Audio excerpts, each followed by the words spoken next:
Hi everyone, just wanted to make a video of what I've done so far on my DIY CNC machine. Got some parts from China that I imported, some motors, stepper motors. These are the 1600 ounce ones. Got myself some motor controllers, got obviously the board that came for free, which actually does work, and then got myself the power supplies to actually run the boards, and then my old computer power supply to give me the 5 volts that's required and the 12 volts. So what I did is, as you can see, I took an old piece, well, a new case to be quite fair, and I've converted that now to hold my stepper motor components, not the stepper motors obviously, and that's it. So let me just go through some of the things that took me all night to get sorted out. So this is that obviously really cheap Chinese board that everyone's been asking how the hell does it work. So let's go through it very quickly. Obviously we have a parallel port that goes in over there. We have a +5 and a -5. The little pins, the jumper pins there, we don't need to do anything with those, just leave them as they come. You don't need an additional +5 and -5. That's isolated because of the jumpers. It's no longer isolated, it sort of bridges them. Then what I have over here is you have port P2, P3, P4, P5, and so on it goes. And these are the ones that you actually connect to your motor, your controller for the motor, which are these cables that I've got over here. What I did is I was using 2, 3 to try and get them to work, but for some obscure reason it wouldn't work. So I just moved them from 3 and 4, and then it works. So I have no idea what P2 is not working, and to be quite honest, I don't really care.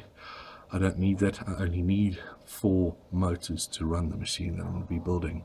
Then down the bottom here, these are the input, and one of the main inputs is that we're going to be using is P10, which is the input for the emergency stop, and then I've got to connect it to ground. And what I have here is I have a continuous connection, which is the way I've set it up so that it doesn't give me that error. So give me an emergency error. And you'll hear a lot of people saying this is the safest way to do it. What it effectively means, if there's a break in the cable here, I get my error.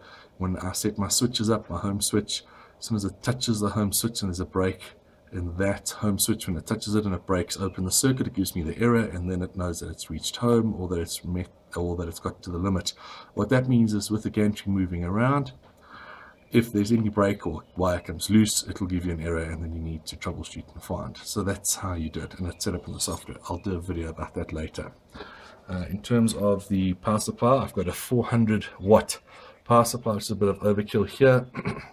And as you can see, I've taken just one of the obviously the red is the +5 volts, and I've got it connected to where the +5 volts need to be, and I've got them bridged. As you can see, it goes from the one side to the other side, and then across, and then it goes across. That's what you need to do for the motors to work. Then at the bottom here, there is, if I can find the thing. Okay, so to actually start a power supply, you have to take the green cable and earth it with the black earth. What that does, it allows you, when you switch the power supply on, that the power supply actually comes on. So when I turn it on now, there's no power. Give me a second. Let's just turn the power on here. Okay, power is now on. And as you can see, it's just come on. Power supply is now running, and my little board LEDs just come on. And as you can see, I've also got the fans running, keeping the case nice and cool. I've actually got 3 fans in here, one at the top, one at the back, and then I've got one at the front here to spin that up. And as you can see, also I have the 220 volts, which is connected at the back here. I know it looks like a bit of a mess, but I've done quite a good job inside.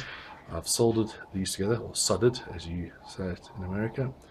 I've then insulation taped it, and then I used some of that heat shield insulation on the inside. And the reason I've got 2 is I've got the one running to run this power supply, and then as you can see, I've got little live wires there which I wouldn't touch, to another power supply that I'm going to put over here. And then I've got a cable running at the top here all the way down. There it is there, and that feeds the 2 down the bottom here. Again, these are things one shouldn't be touching. I'm just going to turn it off.